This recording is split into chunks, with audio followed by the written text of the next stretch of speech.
Muy buenas noches a todos, a los que ya se van conectando por aquí, por nuestras redes, en el Centro Cultural Español. Agradecer a todos. Hoy, ya para despedir nuestra última jornada de lo que han sido 4 días, por más que interesantes y enriquecedores, para reflexionar sobre el mundo editorial.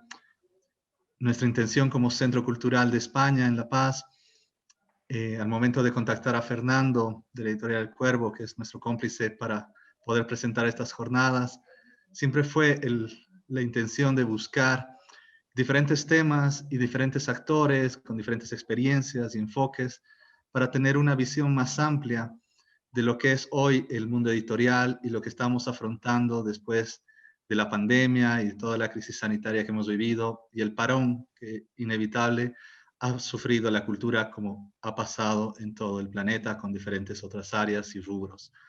Creo yo que en estos 4 días que concluyen esta noche hemos abordado diferentes temas y hemos enriquecido para tener de alguna forma una mirada más clara de lo que está pasando hoy en el mundo editorial y qué es lo que viene para adelante, ¿no? Hoy, última noche, con grandes invitados también, como sucedieron las otras 3 jornadas, amigos de Colombia, de Argentina, nos hablarán hoy, que eso también fue una de las intenciones de estas jornadas, ¿no? Que no solo nos quedemos con la mirada local, boliviana, sino que podamos tener un espectro más amplio sudamericano de la región y así también poder construir redes de colaboración y de aportes y de trabajo conjunto.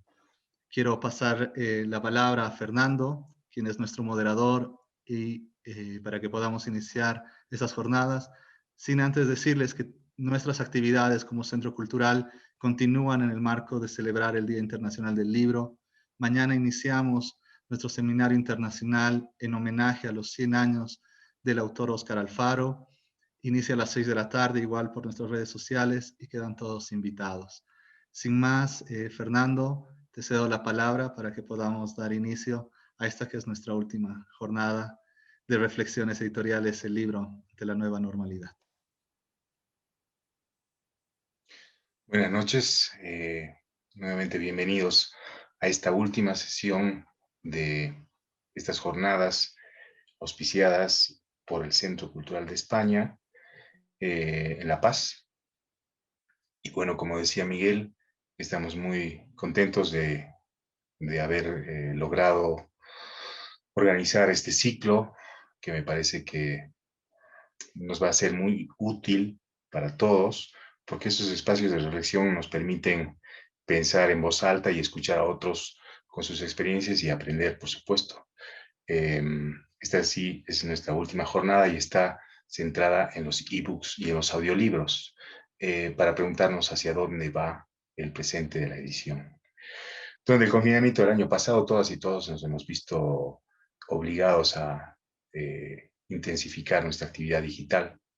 Pagamos y compramos vía digital, trabajamos, nos educamos y también nos relacionamos a través de diversas plataformas. Y en el caso del libro, la demanda ha subido justamente por el encierro en ese primer momento, y era un momento en que las librerías estaban cerradas. Así, los formatos digitales permitieron que el público pudiera acceder a contenidos de todo tipo para resistir este encierro. Bueno, estos son formatos que apuntan no solo al sentido de la vista, sino también a otros sentidos, como en el caso del audiolibro, apela al sentido del oído a través de la voz. Y si bien no son nuevos, queremos hablar hoy sobre cómo ha sido su evolución, especialmente en esta época. Se ha extendido el alcance de los formatos digitales durante la pandemia, y cuál ha sido su evolución previa y durante la aceleración digital. Y también ojalá pudiéramos animarnos a lanzar opiniones sobre cuál va a ser el futuro de estos formatos. Y bueno, para hablar sobre estos temas, esta noche nos acompañan 3 personas. José Diego González, de Colombia, del CERLALC específicamente. Él es coordinador del ecosistema del libro ahí en el CERLALC. También nos va a acompañar Natalia Ginsburg, que es responsable de medianas y pequeñas editoriales y promoción del conocimiento y club de lectura de Leamos, que es una plataforma con sede en Argentina, una plataforma digital con sede en Argentina. Y también estará con nosotros David Roa, que es manager de contenido y scout de derechos de autor en Storytel, y nos hablará desde Colombia. Bueno, esta noche yo quería empezar con José Diego, que me parece que nos puede aportar con, con mucho análisis y cifras, eh, que es algo que maneja muy bien ahí en el CERRAC. Así que lo quiero saludar a José Diego y pasarle la palabra. Buenas noches, José Diego. Fernando, buenas noches. Qué gusto estar aquí esta noche. Un saludo a todos los que nos ven a esta hora. Bien, entonces, pues yo quiero ofrecerles una mirada, como les dice Fernando, desde los datos, en concreto desde los datos del ISBN que nos permiten ver una cara, y es la cara de la producción de títulos en formato digital. Para eso voy a compartirles una presentación que nos permite como tener una mirada panorámica para después entrar a una discusión mucho más sobre temas mucho más puntuales. Y voy a empezar entonces por compartirles una presentación. Bien, como les digo, desde el CERLALC nosotros anualmente compilamos y procesamos la información proveniente de las 19 agencias de ISBN de los países latinoamericanos que nos permiten dar una visión panorámica de la actividad editorial de nuestros países.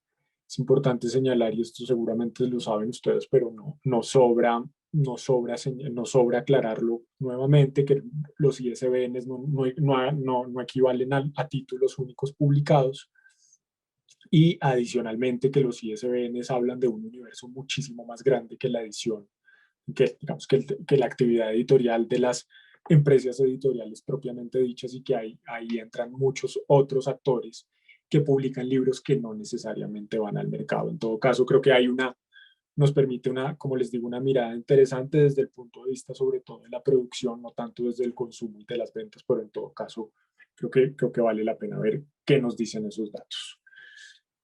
Bien, lo primero que vemos acá es la evolución, y vamos que voy a empezar por lo que venía ocurriendo hasta antes del año 2020, para después tratar de mostrarles qué alcanzamos, que se alcanza a ver desde estos datos de lo ocurrido en el último año. Aquí lo que vemos es la evolución de los ISBN solicitados en América Latina entre 2013 y 2019. El azul más claro corresponde a los ISBN solicitados por los llamados autores editores, y el azul más oscuro o el turquesa más oscuro corresponde a los demás tipos de agente editor. En el CERLAL lo que hacemos justamente, como les digo, que el ISBN representa un universo que es mucho más amplio que el de las empresas editoriales propiamente dichas. Lo que hacemos es clasificar a los distintos tipos de actores que solicitan un ISBN en varias categorías. Esas son las empresas editoriales, los autores editores, las editoriales universitarias, entidades públicas, entidades privadas cuya actividad principal no es la edición, y tenemos una categoría que llamamos otros, donde entran desde editoriales de periódicos y revistas hasta distribuidores que ocasionalmente cumplen papeles editoriales, o inclusive imprentas que también hacen las veces de producir algunos libros y solicitan ISBNs. Entonces estamos hablando de que en el año 2019 se solicitaron 237.500 ISBNs, contando aquellos que fueron solicitados por los autores editores. Fue el mayor número de ISBNs solicitados desde el año 2013, pero en cualquier caso, como ustedes pueden ver en el gráfico, las solicitudes presentaron un comportamiento más bien estable durante estos años. Sí, y eso lo comprueba la tasa de variación promedio anual, que fue de apenas un 1,05%. La participación de los autores editores en el año 2019 fue del 14%. Los autores editores adquirieron poco más de 30.000 ISBNs, y es una participación que como también pueden ustedes se alcanza a ver en la gráfica, ha venido creciendo sostenidamente durante los últimos años. En 2013 esa participación apenas llegaba, o apenas, no es baja, pero apenas llegaba al 10%, ya en 2019 estamos hablando del 19%. Esos 237.000 ISBNs que se solicitaron en 2019, pues evidentemente la gran mayoría fueron solicitados en Brasil, casi la mitad de ISBN, seguido por Argentina, luego aparece México, Colombia, y en este caso Bolivia representa un poco menos del 1% de los ISBN solicitados en la región. Ahora, evidentemente, el altísimo volumen que solicita un país como Brasil, pues tiene y está directamente condicionado por su tamaño de población, por el tamaño de sus economías, y en esa medida, en aras de tener un punto de comparabilidad, resulta interesante observar y analizar cuántos ISBN se solicitaron por 10.000 habitantes en América Latina. Y eso nos dibuja un panorama un tanto diferente, en el cual evidentemente Brasil sí que produce muchos títulos, pero ya al dividirlo por el número de habitantes no son tantos como digamos que el número absoluto. Argentina y Uruguay llevan la delantera en la región, y un país como México, que es el segundo mayor productor, el segundo mayor productor de títulos en la región, ya por ejemplo aparece que solo son 2 los títulos, los ISBNs que se solicitan por cada 10.000 habitantes. Esto ahora, para ahora sí aterrizar en el tema que ahora nos congrega, y es hablar de los ISBNs discriminados según el formato, bien se trate de impresos o de los múltiples formatos digitales. Lo que vemos, digamos, en estos años, entre 2013 y 2019, es que un crecimiento del 42% de los ISBN solicitados para títulos en formato digital. Estos pasaron de ser alrededor de 36.000, casi 37.000 ISBNs que se solicitaban en 2013, a poco más de 52.000 en 2019. En contraste, si ustedes ven con los ISBNs asignados a títulos en formato impreso, estos bien tuvieron una ligera disminución, digamos, en estos 7 años. Esta fue del 3%, y pasaron de 136.000 en el comienzo del periodo alrededor de 131.000. Ahora vamos a verlo en términos de participación. Acá está justamente algo interesante, y es cómo participan los distintos tipos de agente editor en esas solicitudes de ISBN. Evidentemente, pues como es natural, la mayor cantidad de ISBN lo solicitan empresas editoriales propiamente dichas. Un 19% lo solicitan entidades privadas no editoriales, donde hay desde fundaciones, ONGs, hasta empresas que ocasionalmente sacan algún título, y como les digo, eso no necesariamente va al mercado. Las editoriales universitarias son un actor que cobra cada vez más importancia, especialmente, por ejemplo, en países como México, como Colombia, como Ecuador, como Argentina. También tienen un peso significativo las editoriales universitarias, y son un actor que crece de forma significativa en los últimos años. Las entidades públicas son un actor que ha venido reduciendo su producción de títulos, y pues ahora apenas representan el 5%, y esos actores que yo llamaba otros son los que también tienen una participación realmente marginal. Aquí de nuevo vemos la evolución desagregada por formato, y aquí como les digo, ya vemos es la distribución de los ISBNs, la participación según el formato. Y lo que vemos es que desde 2013 los ISBNs para títulos en formato digital han superado el 20%. En el último año se situaron en el 28%, en el último año de análisis, en este caso que es 2019, se situó en un poco más del 28% la participación de los ISBNs otorgados a títulos en formato digital. ¿Qué ocurre cuando vemos esas participaciones ya no por años, sino que ocurrió en el año 2019, viendo lo desagregado por tipos de agente editor? Como ustedes aquí digamos que resulta interesante resaltar que las editoriales universitarias son el actor que mayor, digamos, más de forma más clara ha incidido o ha incursionado en la edición de títulos en formato digital. Por el contrario, las editoriales comerciales superan apenas el 20%.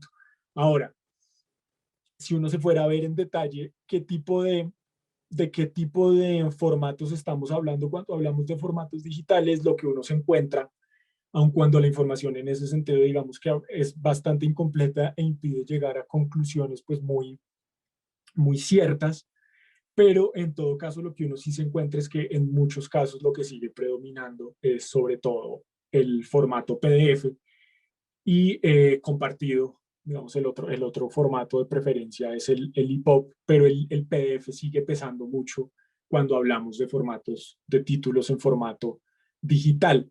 Y hay un problema, y aquí a propósito del título de la charla sobre audiolibros, hay un problema en la captura de información que tiene que ver tanto con la forma como se está capturando la información, pero creo que eso se va a solucionar muy pronto, como con la forma como los propios editores están diligenciando esa información. Y es que, como les digo, no siempre se da el detalle y entonces resulta, por ejemplo, muy difícil identificar realmente, por ejemplo, los formatos de audio. No resulta tan sencillo saber realmente desde el ISBN cuánto ha crecido la producción de títulos en audio. Vamos ahora a ver esas participaciones de lo digital, de la producción de títulos en formato digital por país. Estos son los países que superaron en 2019 el promedio de la región, es decir, ese 28%. Hay salta a la vista pues y llama la atención la altísima participación de lo digital en países como Cuba o Venezuela, lo cual muy seguramente tiene que ver con, en el caso de Venezuela, pues toda la producción de ISBN, de nuevos títulos, de ejemplares ha caído drásticamente en los últimos años. Y pues seguramente que por cuestiones que tienen que ver con recortes en suministros como papel, etcétera, etcétera, pues se ha aumentado de manera significativa la producción de títulos en formato digital. Y además, un actor que ha ganado muchísimo peso, por ejemplo, en Venezuela, en la producción de nuevos títulos, es el sector público. Y por el contrario, el sector estrictamente comercial de las editoriales se ha venido reduciendo de forma significativa. En todo caso, pues vale la pena señalar que en 2019 los ISBNs para títulos en formato digital, tanto en Venezuela como en Cuba, superaron el 50%. Por el contrario, estos son los países, en contraste, donde no se supera o en 2019 no se superó ese 20% ese 28% de participación que tiene el formato digital en el conjunto de América Latina. Como ustedes pueden ver ahí, la participación realmente de países como de lo digital en países, de la producción digital en países como Bolivia, como Honduras, como Paraguay o como República Dominicana, sigue siendo realmente marginal, incluso pues inferior al 10% del total de ISBN solicitados en esos países. ¿Cuál fue más o menos el comportamiento? Y esto es una mirada parcial porque no tenemos todavía el conjunto de los datos de 2020. Esto es una mirada parcial a qué ocurrió desde el punto de vista, como les digo, de la producción de nuevos títulos en 2020. ¿Cuál fue el comportamiento en los 8 primeros meses del año?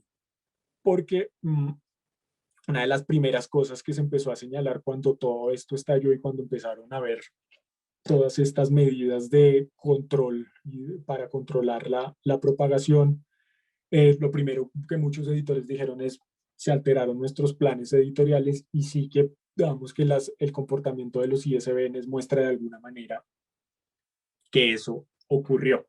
En todo caso, digamos que si uno compara el periodo enero-agosto de 2020 frente al periodo enero-agosto de 2019, si bien hubo una reducción, esta creo que fue mucho menos drástica de lo que probablemente muchos llegamos a sospechar en algún momento.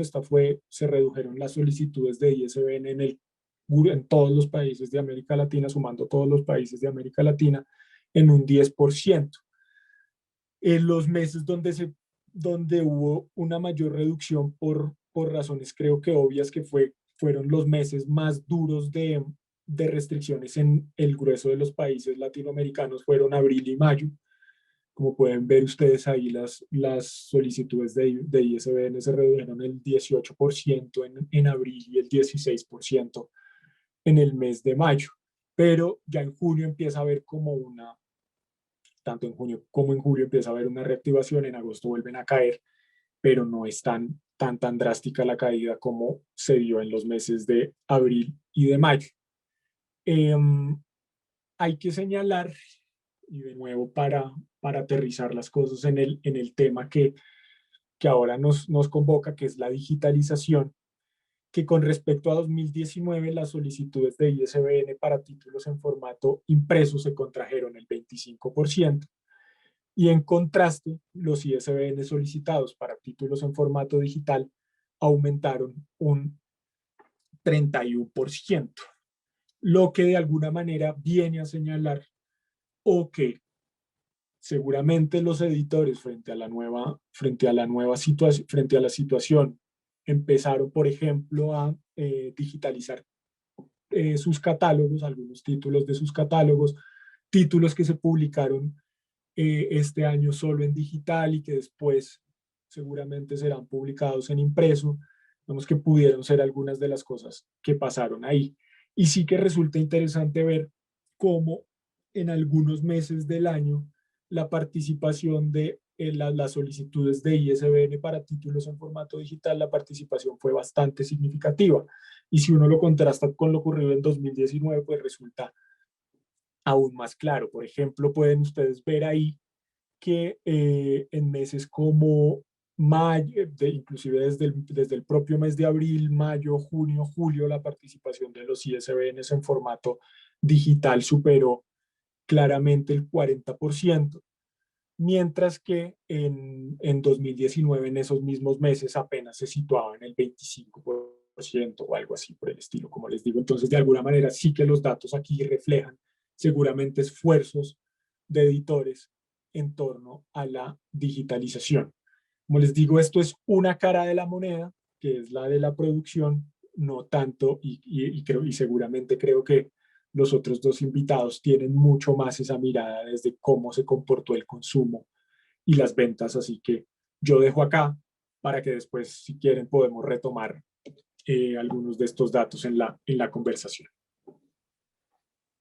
Perfecto, José Diego, me parece unos datos muy esclarecedores que nos sirven, me parece, a todos, en algunos casos un poco sorprendentes. Así que gracias y volvemos en la ronda de preguntas sobre algunas cosas. Le quiero pasar la palabra ahora a Natalia Ginsburg de Experiencia Leamos, que como les decía es una plataforma con sede en Argentina. Buenas noches, Natalia, muchas gracias por aceptar la invitación y te cedo la palabra. Buenas noches, ¿cómo les va? A todos los que nos acompañan, muchas gracias por estar acá. Estoy encantada de participar de esta mesa junto a David y José Diego. Quiero agradecer antes que nada a Fernando y al Centro Cultural de España, que nos trató muy bien en todo el proceso de estas charlas. Y bueno, gracias por la convocatoria. Y también quiero hacer una mención a los colegas y las colegas que expusieron en las jornadas anteriores, que fueron realmente muy generosos en lo que compartieron, muy honestos también. Se me armó un panorama de cara a lo que tenía para decir, muy rico, y cuento con eso para que no sea un mero speech que tenía preparado previamente, por decirlo así. En lo personal disfruto de estos cruces y bueno, en esta oportunidad que estamos así confinados a la distancia, vale la pena encontrarse. Así que bueno, la idea de hoy es hablar de ebooks, audiolibros y digitalización, y yo voy a contarles mi experiencia en Leamos, y específicamente en Experiencia Leamos. Ahora les voy a explicar de qué se trata todo esto. Pero antes les voy a pedir, si me permiten, voy a hacer un mini rodeo, porque yo creo que la mayoría de la gente tal vez no conoce mi recorrido en esta industria en la que participo desde hace 25 años, Y lo hago no tanto para presentarme, sino para que se comprenda desde dónde voy a estar pensando y articulando el trabajo que hacemos en Leamos. Yo básicamente me formé como editora, esa es mi mirada, y desde ahí me toca pensar la industria donde sea que vaya.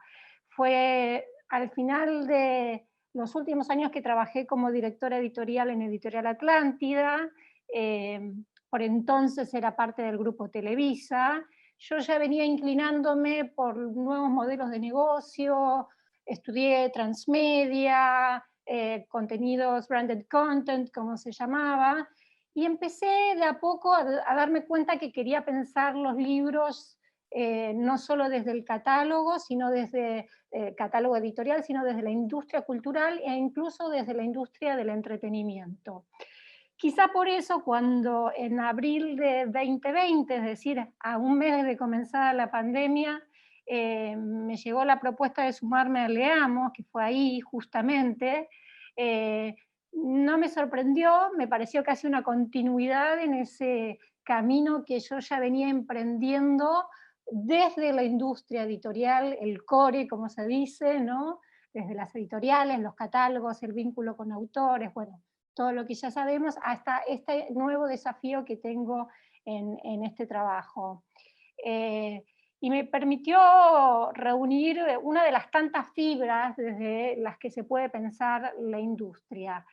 Y obviamente cuando hablamos de libros, de industria editorial, y me quedó como un eco aquello que dijo Andrea Palet en la primera jornada, con tristeza, si se quiere, ¿no? Acerca de si realmente éramos una industria o algo así más como un artesanado, que sería más propiamente hablar de una industria a partir de las reediciones, ¿no? Me pareció interesante ese planteo que ella hizo, que bueno, el mapa es amplio, es rico y complejo y engloba realidades tan diversas como las que se escucharon estos días, ¿no?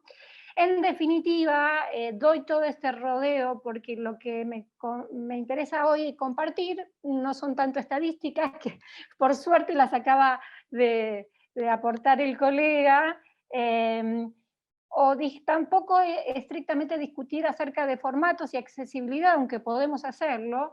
De hecho, se planteó recién algo en relación con los PDFs y PABs, que es interesante, ya lo anticipo. Pero antes de eso, lo que vengo a proponerles y quiero compartir es lo que yo llamo el verdadero desafío que trae para los editores, por eso digo, me pongo también a uno y otro lado del mostrador, en sus diferentes escalas, la llegada de los ebooks, los audiolibros y la digitalización.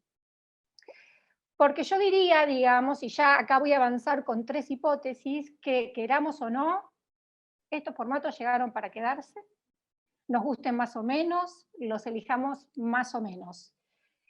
Continúo enseguida con una segunda idea que creo pocos discutirán, que tiene que ver con que en la actualidad lo que priman son los lectores híbridos. Ora leemos en papel, ora digital, y esto no solo aplica a los libros, lógicamente, sino a todo lo que leemos. Pero si esa es nuestra práctica habitual, ¿cómo lo va a afectar tener consecuencias en nuestra lectura de ese, y me lo anoté, de ese maravilloso y adorado objeto que es para todos los lectores el libro?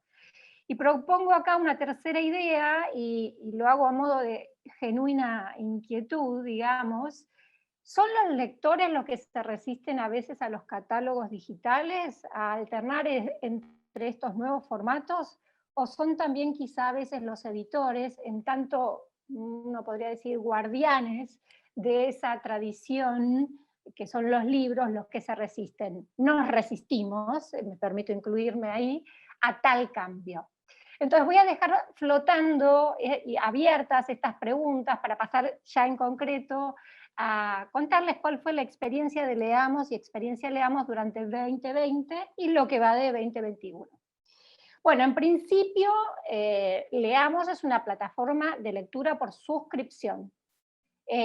Hay otras en el mercado, conocidas, pero esta nace en la Argentina dentro del grupo Vidatech, el mismo que lanzó en 2011, creo yo, Baja Libros. Viviana Soco es la directora de este proyecto, y quizá Baja Libros sea el producto más conocido por ser pionero del e-commerce a nivel Latinoamérica. Entonces está Baja Libros, está Leamos, y hay un tercer producto que se llama Vidi, que son las bibliotecas digitales. Mientras Baja Libros y Leamos son lo que se llaman productos B2C, es decir, pensados para llegar de modo directo al lector, Vidi, en cambio, es un producto B2B, es decir, business to business, que tiene como interlocutores ministerios, universidades, colegios, empresas, y a través de ellos llegamos sí a los lectores. La enumeración de estos productos sirve, creo, además, para entender cómo el libro digital requiere pensar diferentes necesidades, oportunidades, prácticas y horizontes que se abren. No es algo que llegó y que ya sepamos qué es lo que hay que hacer. Entonces empiezan a aparecer productos, y no sería extraño que de acá a 2 o 3 años algunos productos se fusionen, uno entre en otro, uno pase a ser parte XX, ¿no? Me parece que estamos en un momento de la industria de toma de partido, de arrancar, se viene haciendo por supuesto, ya tiene una cierta madurez, pero hay mucho por delante. En el caso de Leamos, que es nuestra plataforma, como les decía, de lectura por suscripción, el llamado Netflix de los libros, ¿no? Tuvo el ruedo de hacer un relanzamiento, si bien ya venía funcionando, tuvo una entrada, una presentación en sociedad, diríamos, en plena pandemia, se hizo una apertura, incluso gratuita durante un tiempo, y para esa apertura se armó un equipo con grandes periodistas culturales como Patricia Kolesnikov, Patricio Zunini, Eugenia Sicabo, Flavia Pitela, por enumerar algunos, Ezequiel Martínez, para generar, ¿qué queríamos hacer? Una suerte de comunidad online que, aparte de tener los libros de Leamos, abrazara esas lecturas y fuera también un lugar de encuentro. ¿Qué fue lo que hicimos a partir de junio de 2020? Programamos más de 200 charlas, que fueron por formato Zoom, las organizamos por ciclos, leamos clásicos, leamos historia argentina, leamos filosofía, policiales, románticas, ciclos de lectura para leer con nuestros hijos, ciclos de guiones de cine, bueno, etcétera, etcétera, etcétera, y todavía los seguimos renovando. Temas de actualidad, hablamos de cuando sucedió el Nobel, hablamos del aborto y la ley, digamos, armamos mesas a propósito de, hoy mismo hubo una mesa sobre César Aira, a propósito del premio que recibió la semana pasada, entonces convocamos a referentes, y siempre poniendo en valor el catálogo, los editores, los autores, principalmente que están en Leamos. Obviamente no obviamos a la sociedad y a la cultura en general, pero tratamos de convocar este doble encuentro entre actividades y un catálogo, ¿no? Ese sería, yo creo, el diferencial respecto de la infinidad, ¿no?, de talleres, de vivos, de Zoom que se ofrecieron el año pasado a partir de la pandemia, pero acá la idea es que no fueran los libros sueltos, sino una trama de propuestas para propiciar ese encuentro con el libro digital, cuando, bueno, estábamos fundamentalmente muy recluidos en nuestras casas. Por citar algunos de los nombres que pasaron por experiencia Leamos, les voy a contar, bueno, Leonardo Padura, Mariana Enríquez, Martín Coan, Rosa Montero, hubo músicos, muchos músicos como Pedro Aznar, artistas plásticos como Marta Minujín, Leila Guerriero, el filósofo Tomás Abraham, el escritor Federico Jammer, el dibujante Rep, bueno, entre muchos, muchos otros. Este año inauguramos otro ciclo que es Conversaciones con editores de diferente índole. Ya hablamos con Leonora Diamant de Eterna Cadencia, Los chicos de Años Luz. La semana pasada hablamos con Alfonso Mayo de Bulk Editores en Chile, Vanessa Hernández de La Crujía y Planeta. Bueno, la idea es siempre, incluso en este mundo de Leamos, pensar el ecosistema, pensarnos a nosotros mismos. Somos nuestro propio work in progress de lo que estamos gestionando como producto. Bueno, En los talleres de lectura leímos autores nacionales e internacionales de catálogos inmensos como Anagrama, que nos vienen por agregadores, pero también sellos medianos y pequeños que contactamos directamente como Eterna Cadencia, Entropía o Galerna en la Argentina, y muchos otros sellos de América Latina que de a poco también se van sumando a Leamos. Bueno, todo esto no quiero detenerme mucho más. Hay un sitio que es experiencia.leamos.com donde quedan todas las charlas, y bueno, para los suscriptores ahí pueden revisar un poquito todo lo que se hizo en Experiencia Leamos. Quiero ir hacia lo conceptual para ya ir cerrando. Creo que hay un conocimiento del que partimos, y es que el libro es hoy también parte de la industria del entretenimiento, como decía al principio, y en tanto tal compite con el tiempo de otros consumos culturales como la música, las series, el cine, o incluso estos formatos como las masterclasses, que están habiendo muchas propuestas. Y nosotros no podemos ignorarlo desde el mundo digital. Entonces, con un particular cuidado de catálogos, de priorizar autores, de tratar de que estén en la mayor cantidad posible, somos conscientes de que tenemos una tarea de formación también, uno podría decir una nueva alfabetización, en la que tenemos un trabajo por dar todos los sectores y actores de la industria. Yo creo que es un trabajo que hay que continuar dando de cara a los nuevos lectores digitales, y a los viejos lectores analógicos que, bueno, que nos vamos transformando, y que miran con buenos ojos este cambio de formato. Y de hecho hay un dato que tal vez sea curioso, pero por eso lo quiero compartir, es que el promedio de edad de los lectores, pero fundamentalmente son lectoras de Leamos, es mayor a 50 años. Así que no necesariamente está asociado un producto tecnológico con los jóvenes. Digo, hay que ver, y de entender todo este momento y este proceso es que tenemos el trabajo, la responsabilidad, y bueno, es una tarea, por cierto, interesantísima para dar en relación con promoción de la lectura, gestión de contenidos, y bueno, qué cosas hacen que faciliten a estos que llamamos, los lectores híbridos. La pregunta entonces que dejaría a los colegas es: ¿cómo leemos los lectores híbridos? Y también, ¿cómo publicamos los editores híbridos? Y para cerrar, parafraseando al querido Philip K. Dick, quizás se pueda uno preguntar: ¿sueñan los lectores con un ecosistema de libros digitales? Muchas gracias.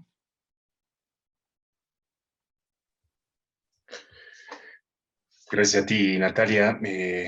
Muchas gracias por ayudarnos a entender un poco de la gran complejidad que implican esos nuevos formatos digitales a los que cada vez estamos más acostumbrados. Bueno, ahora le quiero ceder la palabra a David Roa, que, como les decía, trabaja para Storytel, él es Scouting en Latinoamérica, y él nos va a contar un poco de esto, ¿no? De la experiencia de los audiolibros, que si bien es un formato que tiene algún tiempo ya, es un formato que ha vuelto con mucha fuerza en estos últimos años, y le quería pedir eso a David, que nos cuente cómo va lo de los audiolibros.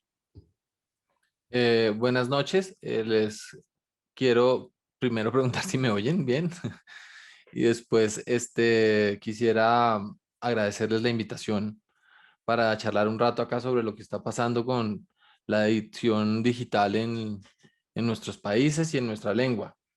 Para empezar, quiero presentarme. Yo soy David Roa y trabajo en la compañía Storytel, que es una plataforma de distribución de audiolibros por suscripción. En eso nos parecemos mucho con Natalia, con la compañía de Natalia. Nosotros también hacemos distribución de audiolibros por suscripción en nuestra plataforma desde que abrió en México. Abrió en 2018 en España, en México en 2019 y en 2020 en Colombia. Cuando decimos que abrimos en estos países, es que estos países tienen cada uno una curaduría propia para los suscriptores de cada uno de esos mercados, y además en esos mercados en particular las personas pueden pagar en la moneda local. Eso sí, en casi la totalidad de los casos compartimos un catálogo que es mixto, que tiene audiolibros y tiene ebooks, que es un catálogo de más de 100.000 títulos. Em, y bueno, y lo que hacemos es esto, tenemos una suscripción ilimitada para los suscriptores que están en la plataforma, y ellos pueden escuchar todo lo que quieran consumir durante su suscripción. Quiero de pronto aportar un poco a lo que Diego nos contaba al principio, porque entiendo que es muy difícil para el CERLAC a través de los medios a los que tiene alcance, saber realmente cómo están las cifras del sector editorial en cuanto a audiolibros en español. Para nosotros, pues nosotros tampoco tenemos, digamos, manejamos esas cifras. Lo que sí yo podría citar es que el año pasado se hizo un estudio muy interesante por la empresa, por la entidad 212, y de eso salió un artículo muy interesante que vale la pena que lo vean en La Vanguardia, en donde se dan unas cifras que llaman la atención. Este artículo es del mes de julio del año perdón, del mes de febrero de este año, y se dice que en español deben haber unos 14.000 audiolibros en este momento, digamos, disponibles. Y según un artículo en el que la country manager de España de Storytel también nos habló de que, por ejemplo, en la plataforma nosotros tenemos ya más de 3.500 libros que hemos producido en nuestra compañía. Me gustaría mucho hacer un poquito más de profundizar un poquito más al respecto de esto.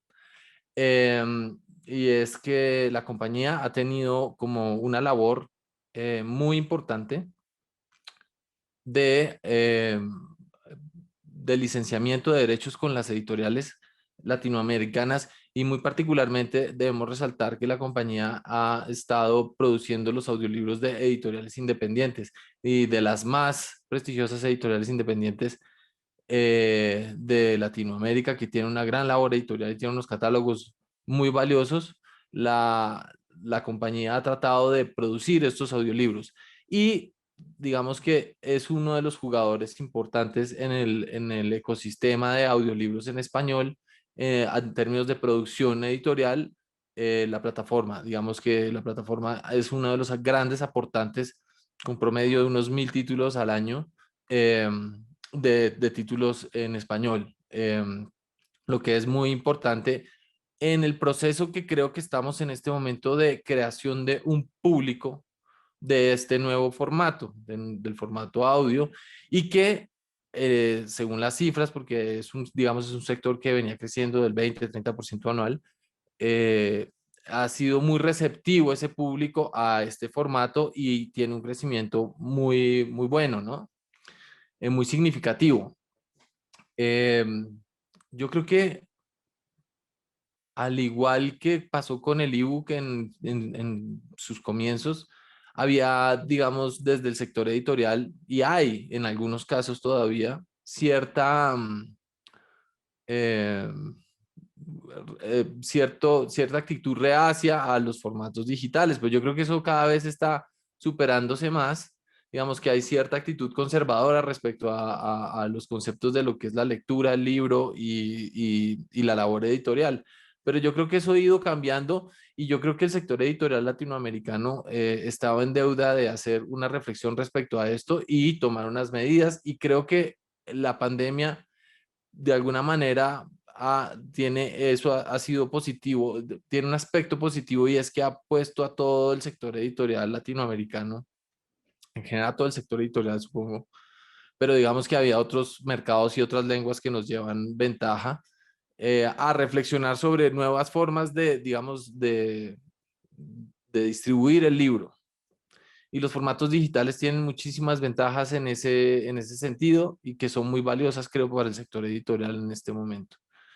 y que vale la pena, digamos, resaltar esas cualidades a pesar de los resquemores que pueda tener, digamos, porque definitivamente siempre debe primar, digamos, la libertad del concepto que tienen las personas respecto a eso, pero vale mucho la pena poner de manifiesto esas cualidades, digamos, la falta, digamos, la capacidad de circulación de los formatos digitales, digamos, la amplitud de su capacidad de circulación en momentos en que, digamos, es difícil desde el punto de vista comercial por la situación que ha presentado de restricción de la movilidad, etcétera, y de confinamiento en nuestros países. Estos formatos digitales, digamos que han respondido probablemente, no solo, y yo creo que lo más importante es lo que quisiera decir ahora, no solamente al sector editorial, sino a los lectores.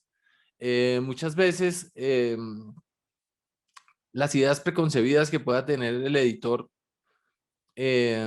no permiten tener una visión más clara respecto a las necesidades propias de los lectores. Y yo creo que en muchos aspectos los formatos digitales pueden ayudar a que esa comunicación, esa divulgación y esa circulación vaya en beneficio de los propios lectores que también han tenido dificultades para acceder a los contenidos editoriales durante este tiempo.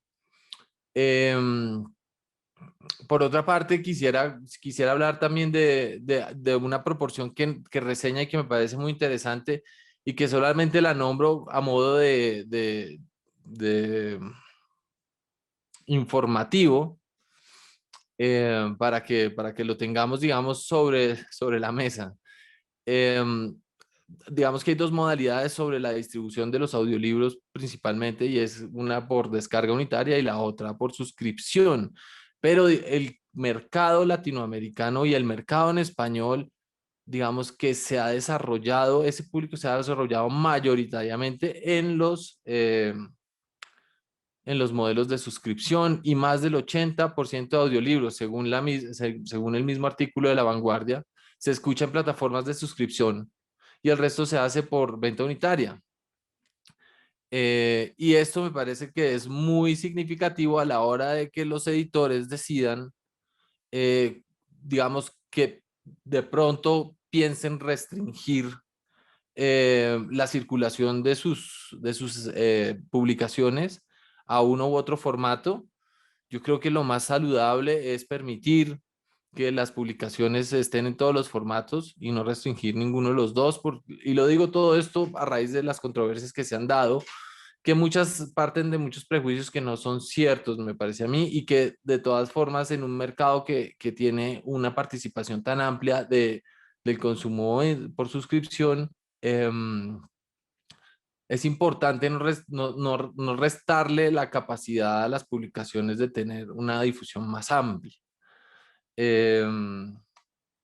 Eso básicamente quisiera dejar sobre la mesa, y más allá de lo que pueda pasar luego, me gustaría mucho hablar sobre sobre las dudas que se puedan presentar o las preguntas que se puedan presentar acá en la mesa sobre Storytel y sobre el formato audio. Muchas gracias. Muchas gracias, David.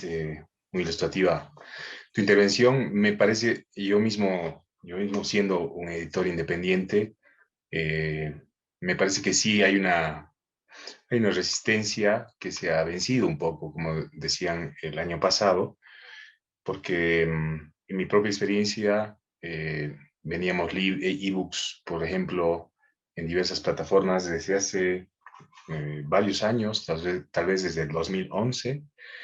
Y bueno, en nuestra experiencia no había resultado algo para considerar, digamos, ¿no? Las cifras eran muy, muy bajas. Ha cambiado muy poco en nuestro caso también durante la pandemia, pero como dice David, no podemos los editores obviar una herramienta tan útil como es el formato digital, tanto ebook como audiolibro, para llegar a más lectores, ¿no? Además, me parece que la distribución es el tema medular en la edición latinoamericana. Como sabemos, esto es un problema no solo para las editoriales pequeñas, sino incluso para las grandes. Y los formatos digitales permiten eso, ¿no? Estar en países donde uno no puede llegar. Habíamos quedado pendientes algunos puntos con José Diego, tal vez si tuviera datos sobre audiolibros como pedía David. No sé qué más nos podrías decir, José Diego.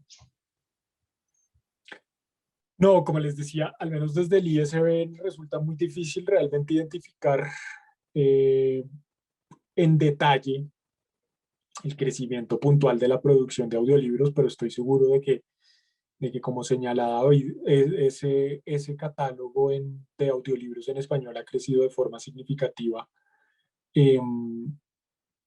por cuenta precisamente, pues por ejemplo, ahí habría que rescatar sin duda con nombre propio la apuesta de que ha hecho Storytel, como bien señalaba David, para producir los audiolibros de muchísimas editoriales latinoamericanas. Porque hay una cosa que es fundamental a ese respecto y es que los consumidores sin duda necesitan que los catálogos, digamos, para que haya realmente un interés por esos catálogos, tiene que haber contenido cercano, contenido local. Y en ese sentido, pues creo que Storytel lo está haciendo muy bien. Pero como les digo, digamos, desde el punto de vista de los datos que tenemos en el CERLAL, resulta muy difícil hacer esa identificación de qué tanto ha crecido la producción de audiolibros, aunque estoy seguro, sospecho que ha sido significativa en los últimos años. A propósito de eso, en el mismo artículo se dice que en 10 años se creció, digamos, la cantidad de audiolibros disponibles 10 veces, ¿no? Entonces, pues sí, es un crecimiento exponencial. Me imagino que las cifras, a la luz de las cifras totales de la producción editorial, pues todavía son muy pequeñas, pero digamos que su crecimiento sí es muy significativo. Sí, claro que sí.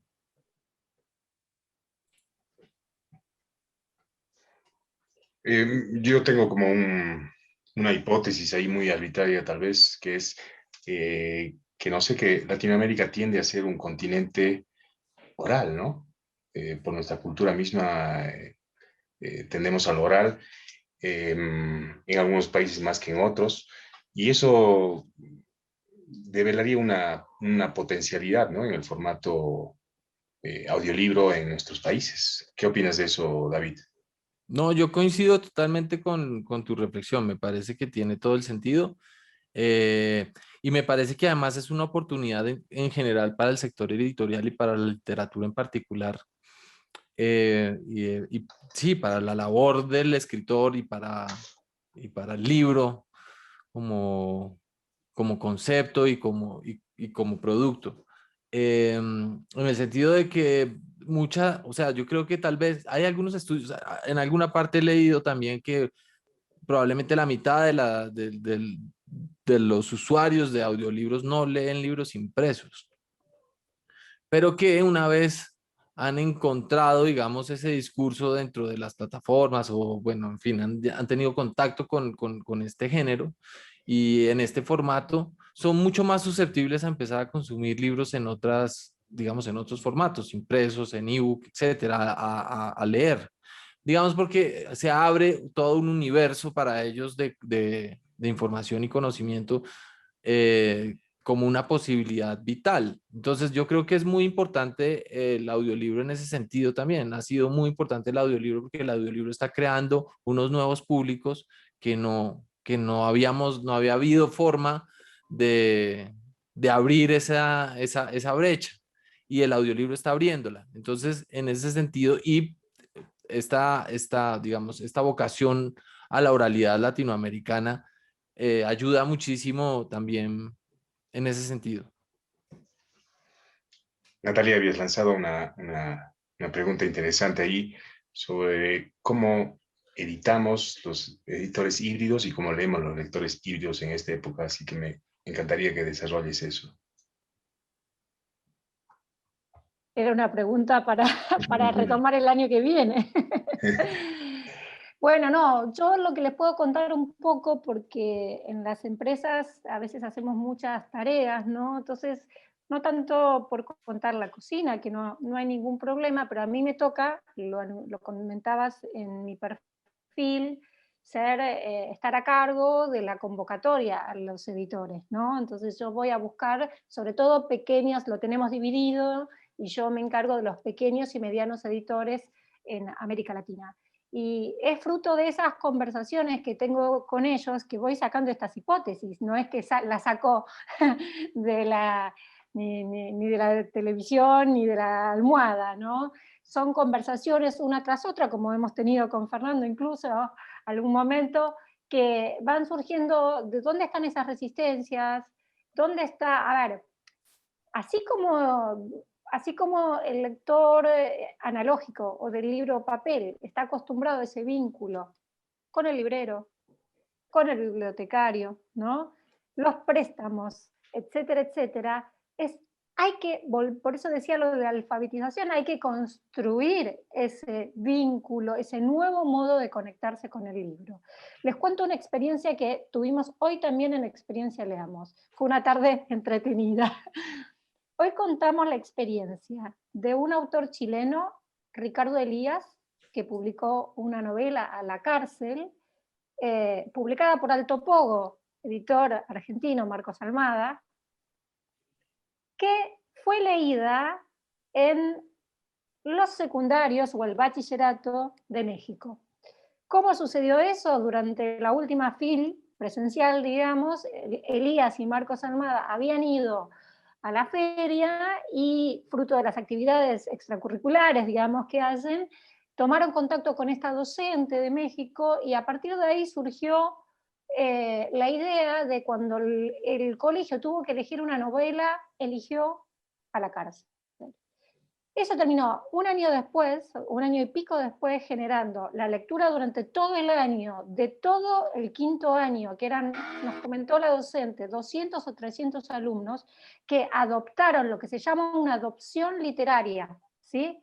En las escuelas de Argentina, por lo menos, es muy común que las editoriales busquen que las escuelas, los docentes, adopten algunos libros, ¿no? Entonces nosotros, bueno, termino la anécdota, se adoptó esa novela, se trabajó durante todo el año y cerraron con un Zoom con los 200, 300 alumnos, Ricardo Elías y la docente y la comunidad de lectura trabajando este cruce, una novela que está llena de jerga, de chilenismos, y al final hoy decían algo muy lindo, Suzette, que es la docente, que terminó siendo, los chicos entendieron que era una novela sobre la cárcel chinera, era una novela sobre las cárceles latinoamericanas. Es decir, terminaron a entender Pinta tu aldea, pintarás el mundo también, todas estas cuestiones. Entonces, realmente, esto, es decir, yo lo vi pasar, digamos, porque vimos un listado, un Excel que decía, se compraron 300 libros a la cárcel desde México, y yo dije, ¿qué pasó? Entonces, nosotros, los gestores, tenemos que estar todo el tiempo atentos a este tipo de señales, porque claramente yo me di vuelta y dije a nuestro producto de educación, que se llama TICMAS, les dije, chicos, ¿qué estamos haciendo por adaptaciones literarias? ¿No? Es decir, con este ejemplo, lo que quiero decir es, como decía antes, que está todo por hacerse en esta nueva construcción del vínculo afectivo, y un vínculo hecho de experiencias en el aula, en la vida privada, en las vacaciones, en la biblioteca, en el trabajo, con el libro digital. Y eso es un poco lo que yo quería resumir en mi presentación, poco técnica quizás, poco estadística, pero conceptual en esa dirección. Muchísimas gracias, Natalia.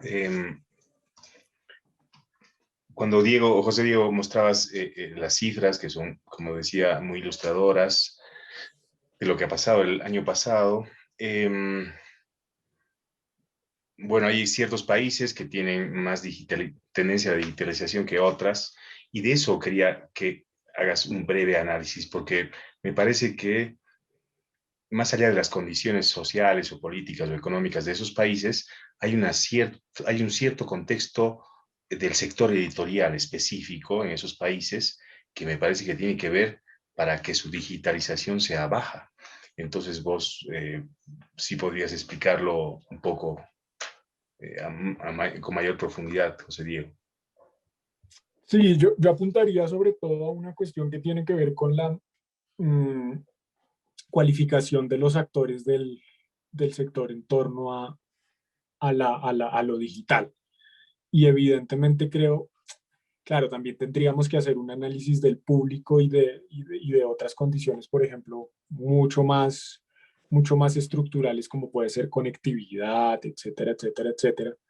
Pero sí que creo que en aquellos países donde veíamos una participación tan marginal de los títulos en formato digital, creo que mucho de eso se puede atribuir a una carencia en la formación, por ejemplo, de editores para avanzar en una digitalización mucho más rápida de sus catálogos.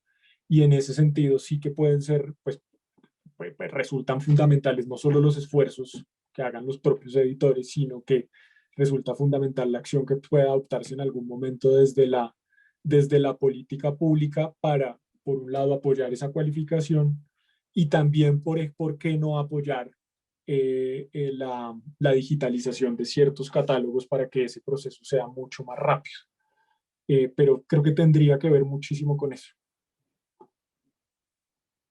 Y siguiendo esa línea, justamente cuando has mostrado que las editoriales universitarias son las que más tienden a la digitalización y estando relacionadas justamente con la educación y siendo la educación un rol estatal, me parece eso, ¿no? Fundamental enfatizar el rol que podría tener el Estado, los estados latinoamericanos, en coadyuvar a la digitalización para fomentar un acceso mayor a la educación, ¿no?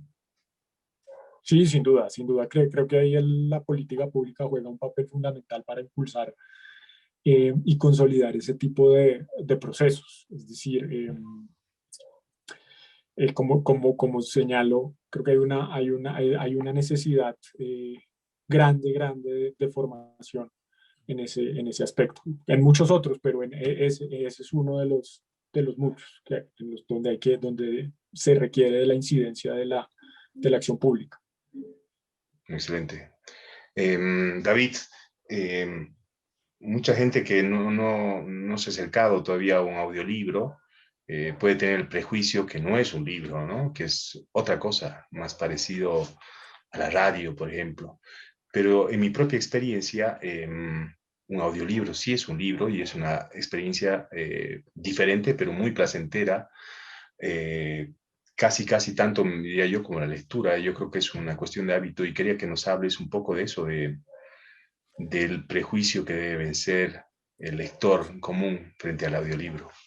No, hay varios prejuicios a vencer ahí, pero es muy interesante y en esto, digamos, voy a hablar muy desde mi punto de vista personal de una persona que ha trabajado, ya va a ser 20 años en el sector editorial y como librero mucho tiempo. Hasta el año 2017 fui librero de libro impreso, de librería, pues. Y muy conservador en su forma de pensar respecto a la lectura y el concepto del libro.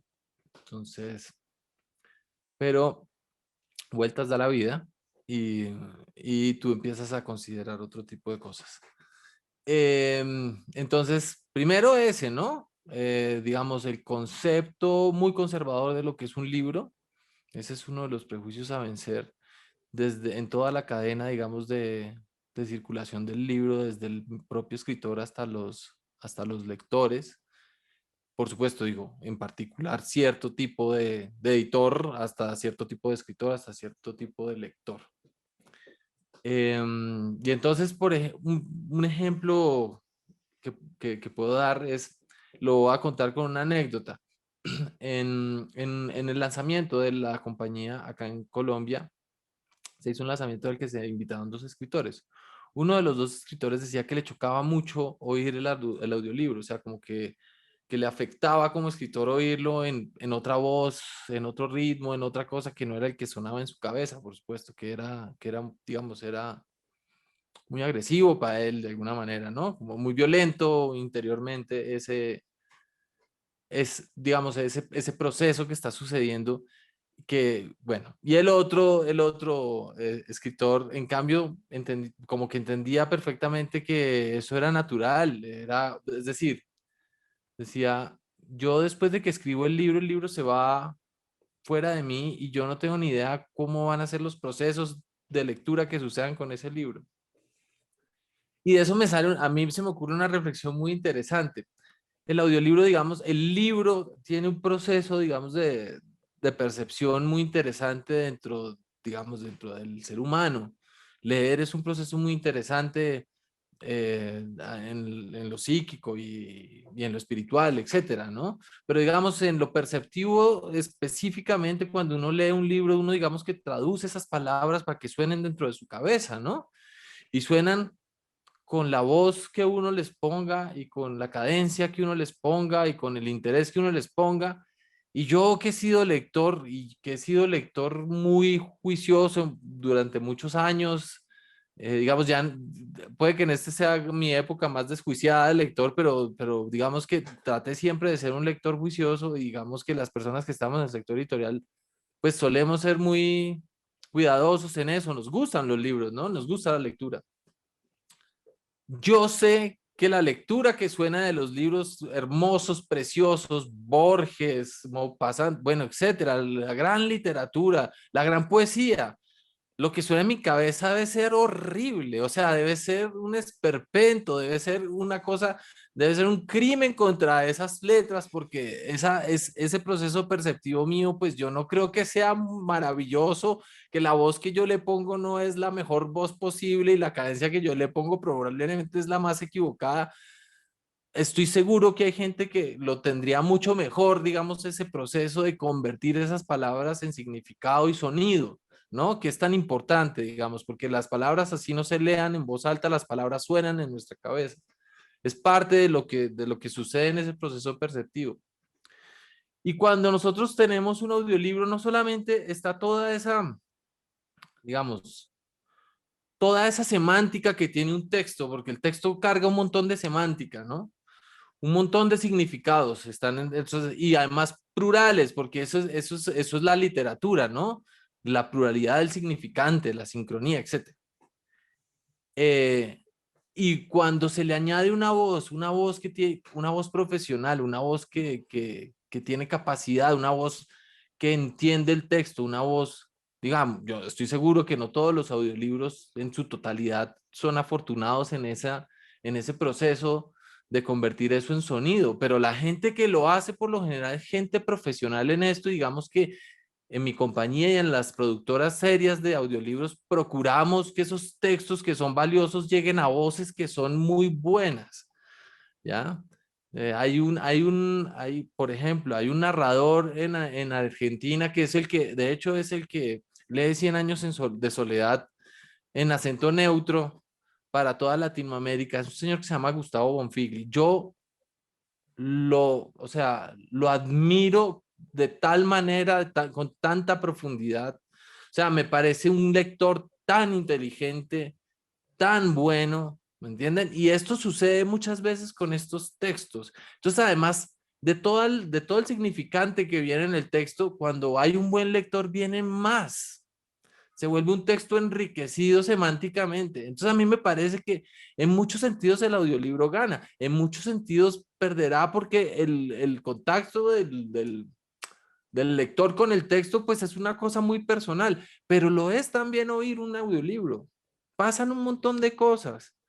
Cuando yo terminé uno de esos libros que leí con la voz de Gustavo Bonfigli, primero que oí fue un libro de Mario Lebrero y pronto vamos a tener varios libros de Mario Lebrero con la voz de Gustavo Bonfigli en la plataforma.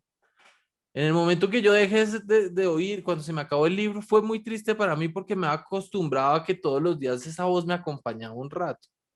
Entonces también suceden unos procesos muy interesantes, muy interiores y me parece tan profundos como los procesos de enfrentarse a un texto escrito.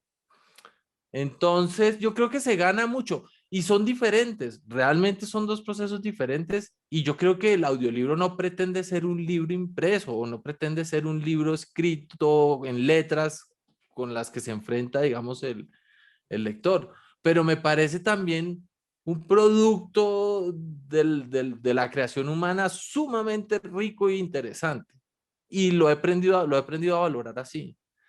Entonces, me parece que la reflexión que hacía ese escritor brillantemente de que ese texto, después de que sale de él, pues sucede cualquier cosa. Es decir, estoy completamente seguro de las masacres que suceden en las cabezas de los lectores de algunos textos preciosos. O sea, y creo que cuando lo hace un profesional, pues se le está dando digamos, un regalo a ese texto muy, muy especial que es muy valioso también. Eso es lo que pienso al respecto, Fernando. Muchísimas gracias, David. Ahora yo quería que los tres se animen a visorar el futuro. José Diego, ¿cómo ves la tendencia con los formatos digitales en Latinoamérica? Pues yo lo primero que señalaría es que, y Natalia lo decía en su intervención, es que sí que hubo este periodo de pandemia sí que ha sido un tiempo de experimentación y en muchos casos de experimentación forzada, tanto para editores como para los propios lectores. Entonces sí que creo que probablemente algunas de las cosas que sucedieron puede que tiendan como a profundizarse. Pienso, por ejemplo, que definitivamente los lectores tenderán a ser cada vez, como dijo Natalia, cada vez más híbridos, es decir, cambiarán más fácilmente de formatos, será mucho menos traumático ese dejar el libro impreso para pasar a consumir formatos digitales y aquellos que ya de hecho consumían libros en formatos digitales lo harán seguramente mucho más. Y en esa medida creo que también hay una necesidad de que los editores entiendan de que a la gente le interesan los libros. Lo que dejó claro todo este tiempo es que a la gente le interesan los libros en un entorno de altísima competencia, sin duda por la atención de los lectores en el que tan competido, en el que ya probablemente los libros compiten tanto entre ellos como que compiten con Facebook, Twitter, Netflix y tantísimas otras plataformas. Pero digamos, lo que sí dejó también claro todo este tiempo es que los lectores buscan los libros independientemente y que a veces el formato no resulta tan relevante y están interesados es en poder conseguir un determinado título. Y para los editores creo yo que resulta fundamental, para los editores y en general los actores de la cadena, libreros también, resulta fundamental insistir y desarrollar estrategias para comunicarse cada vez más directamente con los lectores y tratar de conocer mucho mejor a esos lectores, porque creo que una parte fundamental de las cuestiones que van a tener que asumir es el desarrollar, creo yo, estrategias para fidelizar y para gestionar cada vez mejor una comunidad de lectores, de usuarios o de compradores. No solo ya, digamos, esa tarea de, por ejemplo, en el caso de los editores, solo ese lanzar el libro y ya está, sino que creo que esa comunicación, establecer una comunicación cada vez más directa con los lectores va a ser fundamental. Muchísimas gracias, José Diego. No hay algunas preguntas del público que las voy a acomodar para nuestros fines, que era esto de avisorar el futuro. Siguiendo con Natalia, hay una pregunta que nos lanzaron Mariano Herrera Zamorano, nos lanzó en el Facebook, que es un comentario, me parece, sobre el futuro. Dice, ¿en qué momento el consumo de un objeto editorial será transversal, transmedial? Es decir, que en un momento un consumidor podrá leer un libro, continuar escuchándolo y además retomarlo en forma digital, en formato digital. Quiero decir, una lectura libre, no atada al formato, sino al acto libre de acceder a él. Siguiendo este comentario, Natalia, ¿cómo avisoras el futuro próximo en las plataformas digitales? La respuesta, ¿quién era que hizo la pregunta? Te digo, te digo en este Mariano. momento, Mariano Herrera Zamorano. La respuesta para Mariano es ya. Ya se puede comenzar. Yo quisiera ser un poco poética en este momento y también retomar los comentarios de José Diego y de David, porque me parece que todas nuestras ponencias, todas nuestras expertices están dialogando. Es una industria que se está pensando, como decía, y creo que acá salieron algunas ideas, ¿no? Respecto de lo que decía recién David, creo que tiene que ver con un desplazamiento, esto del audiolibro, hacia otras sonoridades, hacia al plano sensible de lo sonoro. Me imagino, y hago un comentario ahí que después corroborará o no David, que es músico, se ve, está visto, y creo que su carácter de músico no será casual en la llegada a trabajar con audiolibros, porque debe saber mucho de escuchar él. Y en ese sentido, y jugando con este comentario, creo que lo que debería pasar es que las editoriales, así como una empresa en la que trabajo yo, hay gente del mundo del videojuego, del gaming, hay gente de la industria, por supuesto, de las apps y las tecnologías, estamos nosotros que venimos del mundo editorial, y podrían venir tantos otros. En la industria del audiolibro están los actores, por ejemplo, reformulando muchísimo su trabajo, y han dado muchísimo trabajo a actores, a las empresas de audiolibros, lo cual es genial, a productores de sonido. Quiero decir, vuelvo a mi idea de pensar la industria editorial dentro de la industria, de las industrias culturales, y de las industrias del entretenimiento, que ahí un poco ya paneamos todo y sumamos un poco los medios, las redes, que era lo que decía recién José Diego, porque hay una continuidad que ya no se puede parar entre lo que sucede en un vivo, entre la experiencia de un podcast, entre un audiolibro. Bueno, la propuesta de Leamos es esa, ¿no? Vos lo empezás en un formato, en un soporte, y seguís en la compu, seguís en la tablet o donde quieras, e incluso hay un pequeño acuerdo también con libros de papel, que bueno, que va y viene también, ¿no? Pero quiero decir, está todo de algún modo considerado, y solo la experiencia nos va a determinar cuánto. Yo creo que son experiencias inmersivas, el arte lo viene haciendo, hay mucho arte como lo hace, no sé, la Fundación Telefónica, por decir algo que se me ocurre, que lo hemos visto y que trabaja poderosamente con eso, la gente de Transmedia también, y hay mucho para leer al respecto. Entonces ya creo que hay que perderle un poco el miedo a que ese tipo de experiencia, nueva experiencia, dé por tierra la idea de un relato. Es un gran desafío y cada uno puede pararse en un escalón. A ver, yo puedo un PDF, uno podría decir, pero no puedo mucho más. Otro puede un EPUB. Otro puede un EPUB con consideraciones audiovisuales. Digo, luego vendrá algo más inmersivo. Y es una cadena que dependerá del usuario, de las generaciones y cómo se vaya dando todo eso. Entonces, retomando y en síntesis, creo que ya podemos hacerlo, que está en nuestras manos, en nuestra creatividad, y es con eso que vamos a lograr que, por ejemplo, lo que decía José Diego, más editores se sumen a esta propuesta, con la que considero el Estado sí tiene siempre algo para aportar en la cultura. Yo quisiera agregar un poco, algo más a lo que dice Natalia. Muchas gracias a propósito. Que en la plataforma de Storytel hay una significativa cantidad de títulos, que también es como la plataforma tiene ebooks y tiene audiolibros.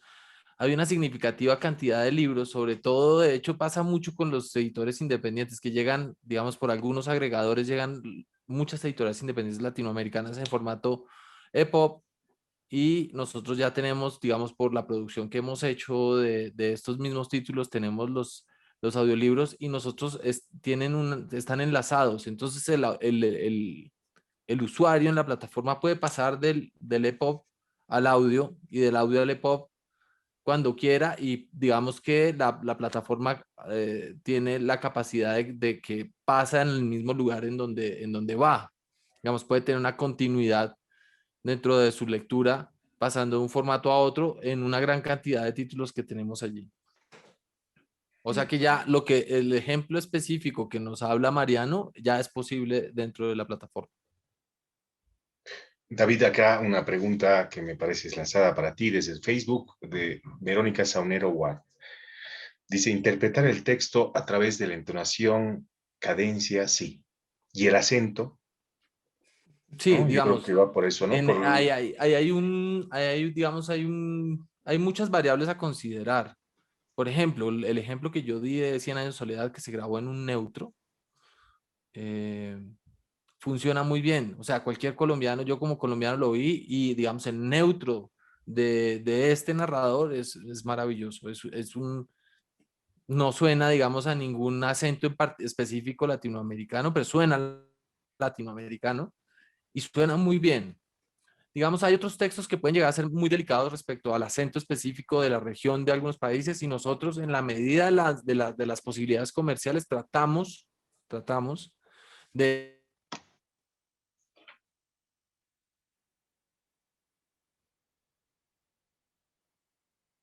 Se congeló David.